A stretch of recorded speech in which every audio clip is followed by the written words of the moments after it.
my mom and my dad worked the same job, but my dad got paid more. When you get turned on as a young man and you can see this woman doesn't want you, how do you de-escalate and calm down instead of making it her problem? But the idea was this: if I'm turned on, I got to keep going. Right. Until this is finished. Right. Right? That's an urge. Because of the things that I've experienced, they produce this acuteness for understanding human behavior.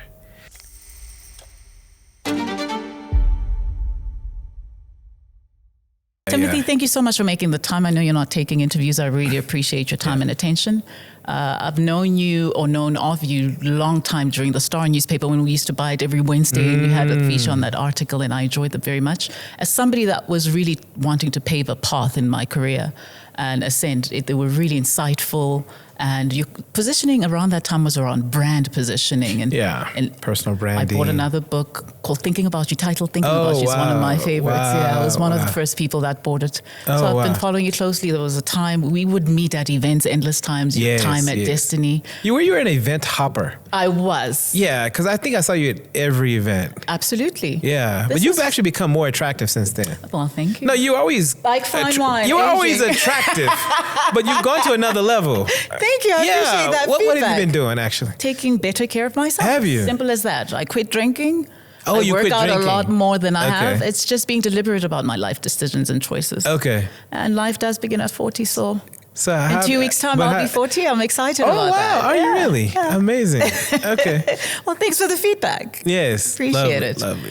All right. So just give us a summary. I mean, I've mentioned what you've done. I mean, from brand positioning, and I know in part of your stories, there's been times where you were serious about, how to carry yourself. Your brand and your image speaks before you do, and to neuroscience.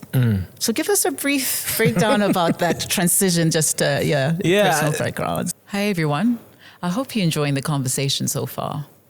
We started this podcast to build a thriving community of change makers, business owners, entrepreneurs just like yourself. We want to share your stories and inspire others. But we can't do it alone. We need you to be part of the movement. So if you haven't already, please do subscribe, hit the notification bell so that you know when the new episode drops. The more you watch, share, and connect with our content, the bigger our community grows. And when we grow, so do the opportunities for us to learn, grow, and thrive. So, Mel, it's really good to see you in this space, looking so good. Thank you. Killing it, and finally starting to kind of put your brand out there. Speaking of brands, in a way that you use it's almost like you use your brand as a catalyst. Absolutely. And that's exciting. So I've had 3 chapters of my career. The first chapter was right out of high school.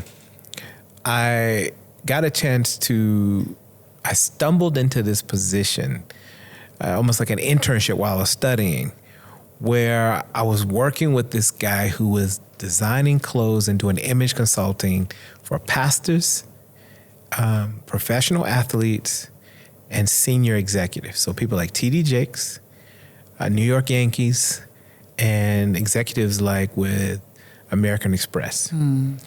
And through my studies, I was like, there's something to this kind of image and personal branding thing that can radically change someone's life. It can be a tool to help accelerate somebody's goals. So that first chapter, I was interested in that right out of high school and college. Then I became interested in the whole deeper psychology of image and what it could do in teams and on a much deeper level in leadership. And I started thinking about personal brand intelligence and the depth of it. And then around 2016, I went back to school to spend a couple years at MIT studying applied neuroscience. And that was really about saying, at the root of human behavior, how is image created in the mind? How do leaders captivate people's minds? How do brands think about people's unconscious decision making? So I wanted to go much deeper, and that's where I am now. And then if you look at my publishing journey, it all started with this idea of thinking about your image more deeply. And then it evolved into a little bit more mastery of understanding how to really control what's in your mind as the first point of image. And then where I am now, and the next couple books will be really focused on applying neuroscience and behavioral psychology to complex decision making for leaders, gender equality and inclusion, and even some personal branding, but through the lens of the brain. That is fascinating to me. So going back to your chapter as an author, you've written articles in various publications, and now you're approaching book number 6, I understand. Yes. That journey to decide, I am going to capture and document this, and I know one of your books just emanated from workshops that you used to go, or just research you were doing around women. Yeah. Give us a bit of background with that. I mean, so my career is dedicated to my mother. I love women. That just sounds wrong. Listen, your first love was a woman, your mother. Yes. Correct. I really value and appreciate. My mom and my dad worked the same job, but my dad got paid more. So as a kid, I was interested in the gender pay gap. Mm-hmm. So I decided to spend a lot of my career on image and the psychology of image and neuroscience to apply it to women. So I started writing for Forbes Woman. I started writing for Destiny Woman. I've written for True Love, a lot of female publications, even publications like Real. I don't know if you remember Real. Real, I remember Real. Yeah, remember Real? Absolutely. Remember Real? Absolutely. I was crazy about magazines one time in my life. Yeah. I think I've even written for Bona at some stage. Interesting. That shows you I've written for a little bit of everybody. Yeah. And so that journey in writing for these publications and studying women and really trying to understand, inspired by my mom's journey, led me to spend a lot of time. And that's why I did that. For 5 years, I took cameras into women's offices across the continent. Interesting. On Inside Her C-Suite and CNBC. So CNBC gave me these camera crews and said, go study women. So I went into the offices of women across Africa, some in America, UK, asking the simple questions of, how does power revolve around you? How do you influence the space? How do you show up? What are you learning? So I used those insights into my trainings now, into my facilitation work, into my writing. Yeah. What's fascinating to me is beyond you writing and being an author, I've seen a few campaigns where you have empowered youth, whether it's them trying to get into the workspace and the workforce, or just shadowing you in your line of work, etc. Where does that emanate from? Where your love for people, and specifically youth, because I've seen you empowering a lot of youth. So humans are full of crap. and it's partially because the way our conscious mind evolves and our unconscious instincts. So for example, while we've been talking, you've been blinking, but not once have you told yourself to blink. So I'm going to give you an example. It's possible that in the middle of this conversation, you could start thinking about making love to your partner. Now, your conscious mind is saying stay focused, but your hormones are thinking about getting satisfied later. Now, that tension between your unconscious instincts that are like fire and it's hard to control, and your conscious desires to stay focused, to accomplish goals and dreams, they are at their most tense when you're a teenager. Because the front part of the brain, called the prefrontal region, is not fully developed until 25 years old. Until 25? Yeah. So between the time you were born until you're 25, there are parts of your brain that are not necessarily fully developed to a point of helping you understand your deepest instincts. That's why if you take a 19-year-old versus a 75-year-old, they have different priorities. It's not just because of age, it's because of their hormonal push and instincts are driving them to do certain things. I'll give you a simple example.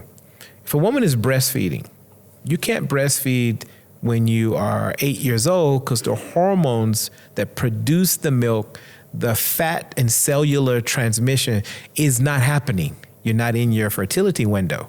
Same thing with a woman who's 80. Now, if you're a woman in your 20s and 30s and you have a large buttocks, your ass is popping. One of the reasons why we're so drawn to that is that the breast milk that feeds a child, so much of the nurturing of a child's brain comes from the cells in the butt and hips. So our bodies have a higher level of intelligence that is utterly confusing when you're a teenager. So I like to guide teenagers through this complex chapter of their life when their brains and their bodies are at odds. You tell a child, do not have sex, but that's all they think about when they're a teenager. But nobody teaches them how to navigate it. You tell a child to focus on school, but all they want to do is play games.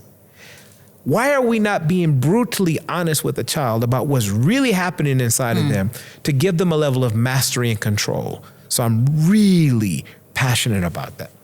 Would then that mean that you have to be very conscious about what it is you sensitize them, what gets into the eye gate, ear gate, steering them in the direction you would want them to focus? What is the science behind that to ensure that there's a certain awareness with what's happening with their bodies and minds and how to regulate and how to apply themselves, strategically through life, navigating life and the challenges that it throws at us? Well, the first thing is helping them and be honest. I mean, one of my favorite researchers is out of Paul Bloom. He was at Yale at some point. It may still be at Yale, but he's made it clear that we need to be honest with teenagers about what's really happening to them. And when they understand that a young girl, for example, that a boy is chasing them obsessively, it may not have zero to do with love. It's his own hormonal desires. Zero to do with you. And if he replaces you with another one, he'll run that same chase. If you're honest about that and you give them the science behind it, often they'll have explosive breakthroughs. Often they'll look at the other person and go, I see what you're doing. This ain't even about me. But if you don't, and you take an insecure child who doesn't understand the laws of human nature and the science behind what's happening in their hormones, then they'll take this feeling as love. And it has nothing to do with love. One of my favorite TED Talks talks about arousal incongruence.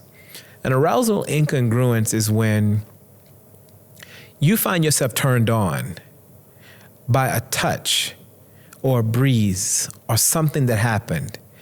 And the person you're with may think it's about them. But all it really was is that you touched a particular part of their body that was sensitive, and then all of a sudden there was a arousal response. It was a physiological response, and you don't even want the person. But the person sees you aroused, and they think you want it. You feel aroused, and you think you want him. And then you got all this confusion. And so when you help people understand the science of what's happening in the body, you can rescue them from making stupid decisions. That is simply like the fact that you were blinking and you haven't told yourself. If I told you that you blinking was simply to protect your eyes and has nothing to do with me, it wouldn't seem strange. Absolutely, 100%. And this is my point. This is why I work with young leaders. This is why I work with professionals. That at the end of the day, if we don't know this stuff, so the first step is awareness. Second step is, how do I apply this insights?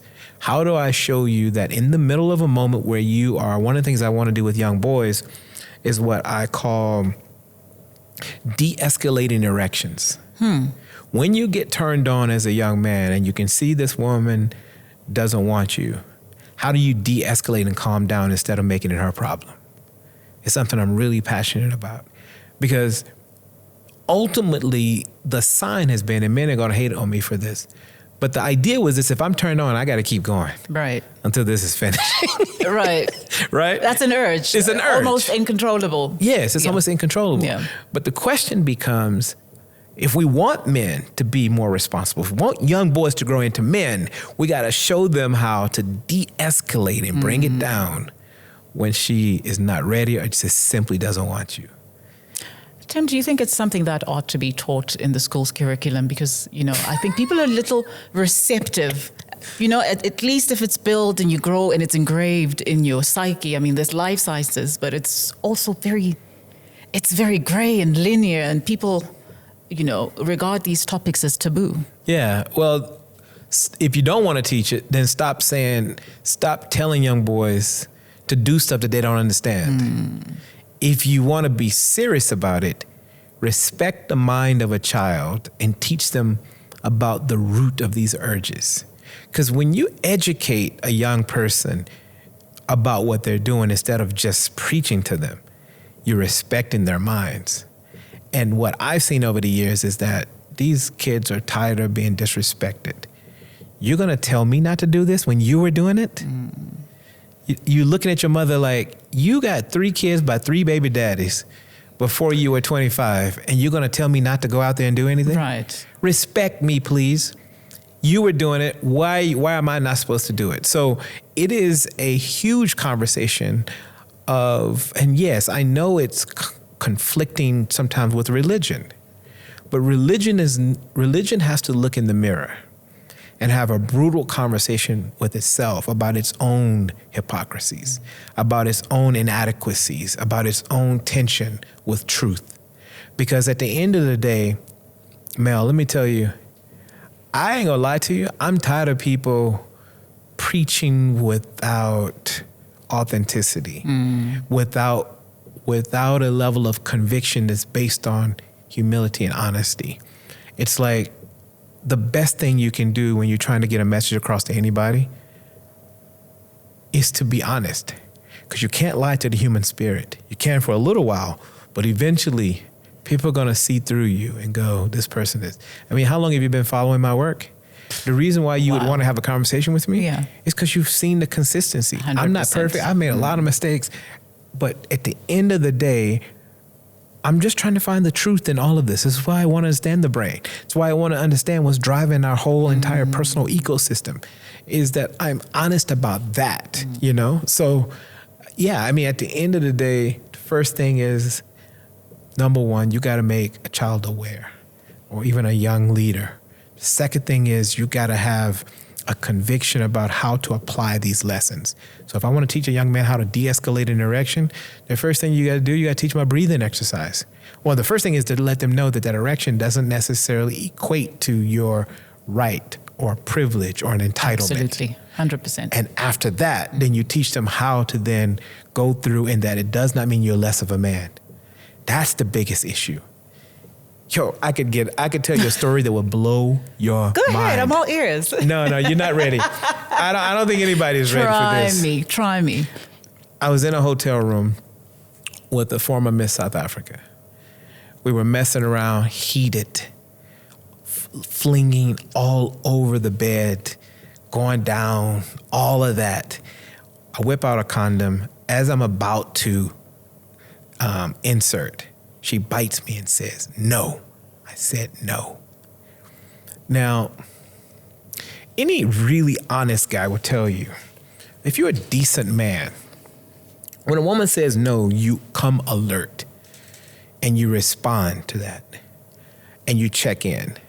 Because sometimes, the reason why you check in is that sometimes a no is often in a soft, delicate, no, I want you to like do something different and play with me a little bit more first. And then there's the emphatic no. The ones in the middle are the ones where you need to just get up and stop because they're confusing. So she gave me a level 4, level 5 middle no. There's levels to this thing? So level 1, 2 is playful. Right. Still touch play, me properly. flirty. Right. Yes, I'm flirting, having a good time with you. Let's have a vibe. No. Then there's the, once you get up to 5, you need to check in emphatically. You need to be alert in any no. When a woman says no, you got to come alert and listen to her. 100%. If the no has conviction and she's telling you no, stop, right? The no I got was somewhere around 4. And I stopped. We got up, she took a shower. As she was about to leave, she stops me from shutting the door. We gave each other a hug. Everything was cool because in my head, you know, I'm like, you gave me the no, so I stopped. Right. She opens the door back before I could shut it and says, why didn't you take it? You knew I needed it. Now, what was happening in that moment? Can we break down that moment? I'm keen. Please break it down. So she had, in the moment when she was saying no, her conscious mind was going, I'm a former Miss South Africa. I don't really know you that well. I shouldn't be doing this. Her unconscious mind has a different identity. Her unconscious mind is, I'm feeling this moment. This feels right. This feels incredible. Now you got these two voices screaming at each other in her own head. I'm Miss South Africa. I don't know you. I don't care about Miss South Africa. I want to do it. Now you got these two voices at war. And in that moment when she said no, her conscious voice took over. But when she was leaving, she's thinking, screw my conscious voice. I should have never let my conscious voice get in the way. Because you're actually a good guy. Are you following me? I'm tracking with you. Are you following me? I'm tracking with you. And it is very complex because you've got this deep, deep internal war that often happens. And there are some women, when they say no, there is no 1 through 10. I just mean no, period. It's clear. It's clear, it's straight up. Absolutely. And this is my point. This is why I want to teach young boys how to de-escalate. Because I would say the vast majority of no's requires an immediate stop. And my major point in this is that this internal voice that we have to navigate, where sometime women are hoping you'll be mature enough to navigate them through that internal war. Be a man, be strong, be definitive, be clear, be intentional, make me feel safe. Allow me to rest my mind, quieten the war. But very few men know how to do that. Very few men have the level of maturity and understanding of human nature to help navigate. Very few people, period. And so this is why I'm interested in this work. This is why I'm interested in women's leadership and men's leadership. Nobody teaches us this stuff. Nobody at church, nobody at school, nobody nowhere teaches us how to navigate this space. So behavioral science is then integral in any journey, whether you want to go a certain career path, whether you want to conduct yourself in a certain way in public, even your branding, it's very important. How do you then encourage anyone who's still battling with that? I mean, we deal with, as women, gender disparities in the workplace, and that very example speaks to certain things. Oh no, how will I be looked at? A Miss SA. Oh, but I really like this guy. How do I then navigate and have that awareness? You know, it's very confusing with the messages that because my desire is to be a boss in the boardroom, but I still want to operate in my feminine. And even in a relationship, I want a man who takes control, who's protective, who provides. But as soon as I come home, make me feel like a girl, a Barbie doll. But when I'm in business, I'm a bull. I'm a pit bull in a skirt. How do we then interpret it and regulate and just have a certain level of awareness of, oh, this behavior translates to a certain trigger or concern? Let's use what you just said as an example. I'm a powerhouse in the boardroom, but I want to feel like a baby doll. You said that. Absolutely. Not me. 100%, yeah. So I want to be a doll. I want to have my nails done. I want to be cute, and I want to come home, and I want to feel safe. Now let's talk about the type of person that can create that space for you to help you land in a way where that code shifting between the powerhouse in the boardroom and the doll does not lead to a level of conflict for you that you can transition naturally. First of all, it takes a serious person to create that space for you. Because most guys, even me in my past, I've been reckless with that. I didn't know how to handle that. And so it requires a level of personal mastery from the partner side to begin with. From the woman side, and yes, the behavioral psychology is the point of this entire conversation. At the end of the day, when you're making that transition, number one, knowing that the baby doll in you, the powerhouse in you, the daughter, the mother in you, all are unique identities. Absolutely. If you are a sportsman and you climb mountains on the weekend, your mountain climbing identity is you. I always tell people to give each one of them a name. What is the baby doll's name? What is the boardroom's name? And much like Beyonce channels Sasha Fierce on stage, channel that. Communicate what that means to you, to your partner. Communicate to the people around you who love and care for you that my mountain climbing identity is male mo money, whatever you want to call yourself, right? I receive that. Yeah, right? I'm going to use that. Male more money. Love it. Yeah. Like whatever it is. But that's the point. At the end of the day, make sure you own it first and then kind of share with people what it means so that they can kind of create that space for you so you don't lose yourself in that transition. Now, this work you do is important because it encompasses, empowering women, empowering youth, and any actually demographic, right? Why are you so convicted to make this your life's work?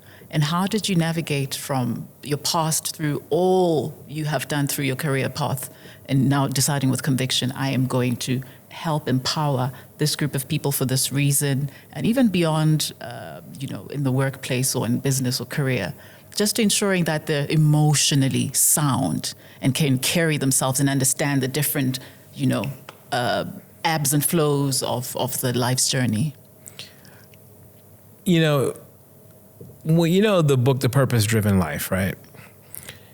I believe purpose. So I used to date a deaf woman. Oh. She was extraordinary. Her name is Sonia. Sonia lives in Washington, D.C. at the moment. Mm. I learned that wherever, the way the brain works is if something bad happens or there's some sort of trauma or tragedy or whatever, it creates a particular pathway where on the one side there's this reverberation, this intensity, this frequency of what happened and maybe the negative side. On the other side, the brain compensates with a strength to ensure that you can continue operating. So when she didn't have her hearing, she gained another strength on the opposite side to compensate to make sure she can navigate the world. Mm. So we're not aware of that. So let's say, for example, you're a child and you lose a loved one and that trauma sits with you. On the opposite side is another strength, and you've got to get to know that strength. Mm. So an example is Oprah and all what she went through as a young person, sexual violation, etc. On the opposite side, because people didn't listen to her, she became a powerful listener. Are you with me? 100%. So she's become a billionaire because of that opposed. So that's what happened to me, is that because of the things that I've experienced, they produced this acuteness for understanding human behavior. So by default, I have these instincts. And then the next step is to go learn about it, whether it's informal or formal education. I learned about it and to develop my own unique models from my research. And I want to offer that back, because wherever you find that capacity in you, there's going to be a relentless drive. If your brain has developed that opposing strength to help you deal with that challenge you face, there will be just like a bottomless resource of power that won't go away for you to pursue that objective and goal. And so nothing will stop you, and that's where purpose is. Purpose is in that opposing, on the opposite side of what you went through, you find purpose. And this is, and it's interesting because it's almost like an intersection. So you went through this thing on one side of your brain, and it created these pathways. Mm-hmm. On the opposite side, your brain developed this capacity to help you deal with that, to help you stay balanced, to help you navigate this world. And it's at that intersection where you find purpose. And so I've been able to find purpose at that intersection. Now, I've heard your story, and you posted it on social media years ago about how you got to come to the country and how you fell in love with the country. But it's a very interesting story about you coming to the country through marriage, and then you fell in love, and you've been doing amazing work. So to talk us through that, let's track back about how the big trek to SA came and how you fell in love with this place. Oh my God, I'll tell you.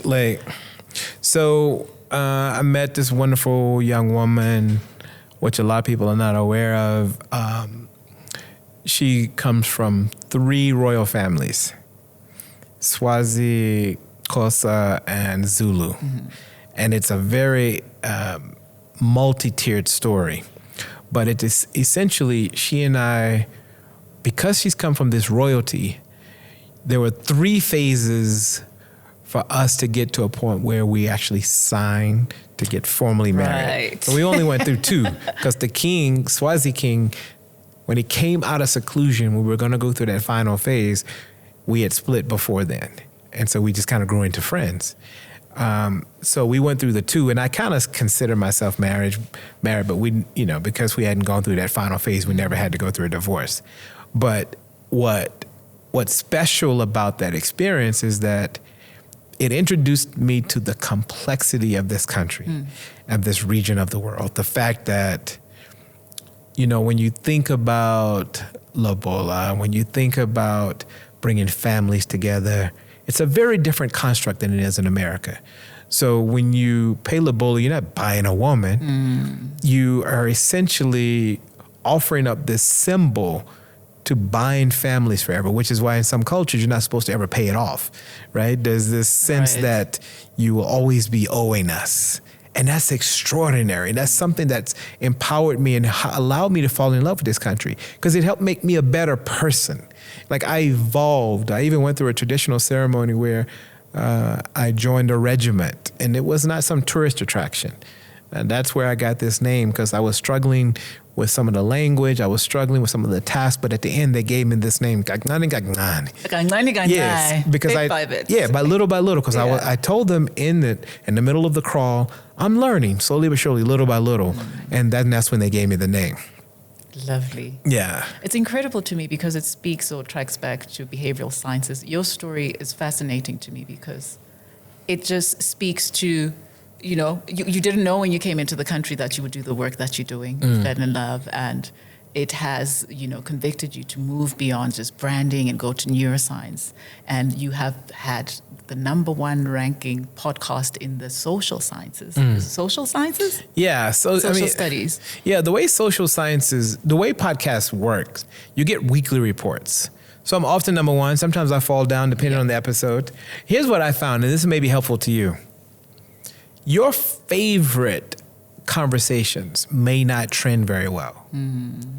Let's be honest. If you had a conversation, let's say your next podcast is with someone with a bigger name. Let's say you had Bonang on your podcast. I'm not sure what Bonang is going to speak about, but I doubt people will listen to that and get more depth out of that interview than they will this one. It will be riveting, it'll be interesting, but she's gonna have a lot more views than mine. But then the question becomes, why are you even doing this podcast? And that's what you got to answer to yourself, and that's why I'm comfortable. Some days I do an episode that is about the neuroscience of reframing ideas. And only the people interested in neuroscience are going to listen. But then one of my episodes trended at #1, where I went into the middle of New York City and I asked over 100 people, when I say New York, when I say South Africa, what comes to mind? Now I'm in the middle of New York. I just walk around with a mic, ask all these people. That episode trended because it blew people's mind how diverse the answers were. I'm really interested to hear what they were saying. But you see, so that episode was #1, but it wasn't my favorite. And this is my point about podcasting. Sometimes the numbers are deceiving. That episode was more entertaining, but at the end of the day, nobody really learned much. And that's the thing I love about podcasting is that I don't always go for numbers. This is my 10th year doing a podcast, and sometimes I'm gunning for an audience of 30 to 35-year-old women in a particular episode. And that's all I want to hear it. That's it. Because I know those are the ones entering the boardroom phase of their career. And I need to target them for a particular message. And that's it. We've gotten caught up to think that every episode needs to be a MACG type of numbers. But being clear about because you could even make more money than MACG if you've got a better strategy for lower numbers. So getting the numbers right, getting the target audience right, and so forth is what's most important. And that's what I've learned in my 10 years. It's pretty interesting to me, and I'm going to take a leaf or 5 out of your book because it took me over 10 years to decide to do this. It's something I've been toying around. I had imposter syndrome excuses. I had excuses of, I don't have content or context. It's just not for me. But I've known that I really am interested in personal leadership and business development. And there's something you're right about, you call it the boardroom age, between 35, 40, 45, where you honestly don't care what anybody says. And you do the things that pull at your heartstrings that are probably centered around your purpose. So this idea of purpose, is it something that somebody could, with the right side kind of support, encouragement, be honed at a much earlier stage, as opposed to much later when you've gone through life and its valleys and mountaintops and decide, I don't give a flying shit what anybody says, I'm going to do this? Yeah, I mean, the older you get, because of a number of factors, you become, your risk appetite changes. So when you get older, you realize I understand my value. I understand certain things a little bit better. The challenge is when you're much younger that you're far more interested in what people are thinking, right? You're far more interested into carving your identity. And so you don't want to like risk that. There are things you can do. Number one is get a team of mentors to help you understand how to navigate risk when you're much younger. Surrounding yourself with people who are doing it to demystify this whole thing. If you had had a conversation with me 10 years ago, you would have seen how much easier it is to do this than you thought. You get my point? And so just having those voices around you would have probably helped you a little bit. So those are some small things you can do. And then also elevate your vision for what you're trying to do. So typically when a young person, they make it more about themselves, and what I can do and how many people I can impact, make it much bigger so that other people will benefit, other brands will benefit, integrate into other brands' philosophy. So if Old Mutual or any other brand is doing something connected to their vision and their purpose, and you'll often find it, they'll push you into it. You get what I'm saying? 100%. Yeah. I was speaking to somebody earlier and we're talking about how the newer generation, Gen Z, just don't care for, going through, the valley and learning how to do things the old school way where you have to go through hard work. It's just like, I'm going to be a CEO at 19 and here's how I'm going to do it. What do you think we can learn from each other? Because I think that level of confidence and that daredevil spirit is something that the older generation was a little more conservative and say, oh no, analysis paralysis, let me take my time until you're crippled to a point where you actually don't end up doing it. But also the ethic of hard work, which I think they could learn from older millennials. To say, listen, we had to start work a little earlier, internship, volunteer, not get any money, and just learn as much as you can. Yeah. Old heads like me can be very boring at times, right? What I think we can learn from each other, one is young people understand how technology can help you catapult. Right. And so an old person can look at a young person and go, help me understand kind of new age positioning, understanding technology and so forth to help ensure that if I start a new dream at 50, it's not going to take me to 90, right? I think a young person can understand the power of process. So even if you are using highly technologically advanced approaches to your strategy, there is beauty in being able to measure process, be able to measure and use systems to undergird, to safeguard your dreams. That's something that we were always passionate about. Absolutely. Is that we need to safeguard this thing. This is my baby. I'm not just willing to throw it out. Like I want to do this thing right. I want to do it properly. So thinking about process, methodology, and depth is something we got right, I feel like. Now, on the topic of the future of branding in a digital age, AI has personally made my life easy, and it took me a while to warm up to it. But as soon as I got over myself and started exploring, I'm like, I just saved hours and hours. What are your thoughts? What are your thoughts on that, the risks, the pros and cons of the digital age and the implications of AI? So the world experienced something similar in the 1500s when the Gutenberg printing press was invented.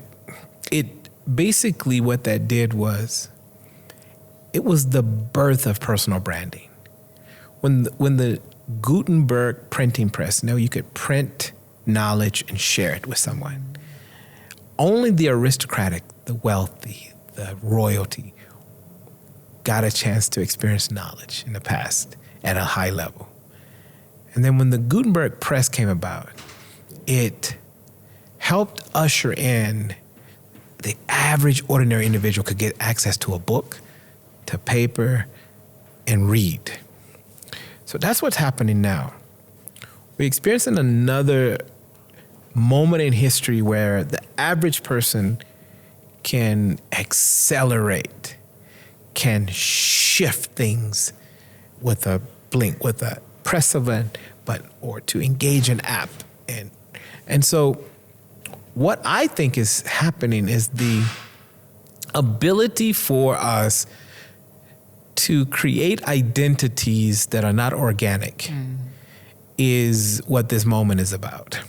So let's say, for example, you want to have Tupac perform at your wedding. AI will give you that potential. Tupac will be on stage in some sort of visual format that looks identical, sounds identical, etc. I think we need to gear ourselves up for what these non-organic identities mean for organic processes.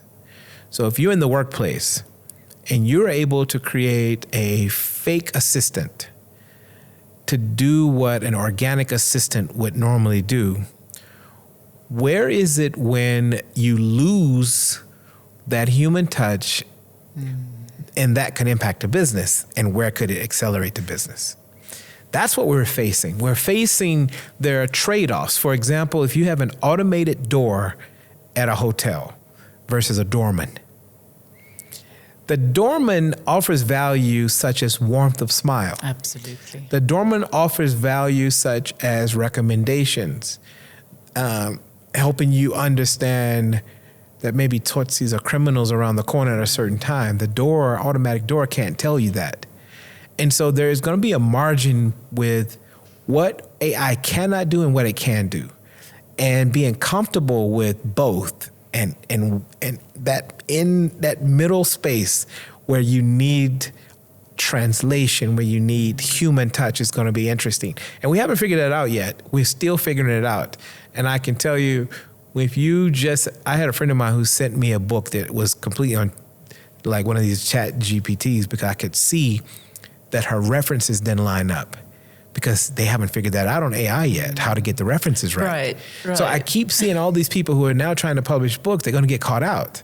So we're in this really interesting disruptive space where people are making huge mistakes using this quick fix. And a lot of people are going to get exposed, and there's going to be a lot of damage, and a lot of reputations are going to be destroyed, and a lot of businesses are going to crash, and a lot of people are going to grow. We'll figure it out. The rubble will clear itself soon. Right. Now, building brand influence through storytelling.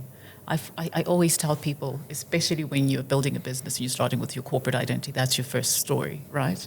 What advice would you give to somebody who wants to give a conscious, solid brand identity, what story to tell and how to handle it, navigate through it, even through social media platforms where a lot of attention is these days? So let's take a case study like Red Bull. Red Bull wanted to compete with Coca-Cola. They wanted to be a number one drink. They decided they were going to do what we call break the formula. Pepsi tried to follow the same formula, which is me plus the consumer equals refreshing. That was Pepsi and Coca-Cola's formula. Coca-Cola had a better narrative around the refreshing. They were more consistent. They just pounced on that refreshing life thing. Red Bull came along and said, we want to create a different narrative. We want to create a different signature. They came along and said, we want to give you wings and power. We want to help you fly with influence and power. Sometimes you got to break the formula of what's existing in the market. What are the other influencers doing? What are the other brands doing in this space? And do I understand the formula? Because breaking a formula is where you get people's attention. So the brain works in formulas. If I say to you what's 5 + 5, the answer pops up. We work and operate in formulas so that we can be efficient. If I say 10 + 10, there's nothing you can do. And so by breaking the formula, and I say 10 + 10, equals 17, and here's why, then I got your attention. You get my point? And so when you're starting to think about identity, the first thing is, what am I measuring against? What's already out there? And what's the formula? How can I break it in a way where Red Bull was like, me plus the consumer is not refreshing, me plus the consumer equals power. And they understood that it would work, and this is how you measure whether or not it will work. Do people in the market want power? Do people in the market want to feel like they can fly? When they launched that brand, people were feeling down and out. They were feeling like, I need a medicinal approach to my life to kind of get through this. So we offering you something that's going to land at a deep space that you need to feel like you have power more than you do, I'm refreshed. You get my point? Absolutely. And that's the power of branding. And I will say to any human being who wants to be noticed, who wants to build a narrative out there, be daring enough to break the current formula that's already out there. I see now everybody's followed the same trends. I just put my subtitles in every video, and they got to be colorful and different. Right. People just follow the same old, fighting for the same amount of attention in the same way. Create a different way. Be different in a way that's bold. And you'll see that these things pay off if you're willing to do it, but you got to be very, very interesting in your boldness. Now, I'm in the ESD space, enterprise supply development, and I find that in my attempt to bridge the divide between the SMME who needs development with stakeholders who have truckloads of money to make that happen, but also to meet KPIs, there's often a misconnect because a lot of them work in silos, there's the stakeholders, and they're really disconnected from what the reality on the ground is. What advice would you give to somebody who bridges the divide to sort of get them to connect and hear each other, to say, here are immediate needs, but here are KPIs, but here is my interventions that I need to get me to my next. And the reason why I ask that is that I think it's a powerful, transformative tool that is not being exhausted to its absolute potential. Yeah, most people are in any division, in any silo, are interested in their silo. They're interested. This is true. If I'm in marketing, why am I interested in finance? Yeah. Right? And the interdisciplinary approach of saying my department plus your team equals something. And it goes back to the formula approach. How do I create a formula that solves for your pressing needs, in your case, your short-term needs versus these long-term objectives?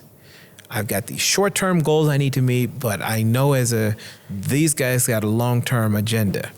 How do I show that solving for the short term helps create what you're trying to achieve in the long term? You got to create a formula to paint a picture and a story around the formula, because then everybody's involved. That takes a little bit of creativity, but it also takes some mapping and saying your priorities and my priorities are here. How do they link for this bigger goal? And I've seen in strategy and facilitation of helping get through this that most people underestimate just how much they can complement each other and just how they're not at odds. Yes, they're at odds on the surface, but when you dig down, there's opportunity to make them connect. 100%. Tim, what would you say with the impact that you want to do with your future plans? What is it that you want to see in the future? And being the change that you want to see, what are your future plans? What's in the pipeline for you in the space that you're in? I just want to simplify neuroscience. I feel like it's been limited to a select group of people. And so I want to expand people's awareness and expand how many people can get access to the most sophisticated mental tools to solve complex problems.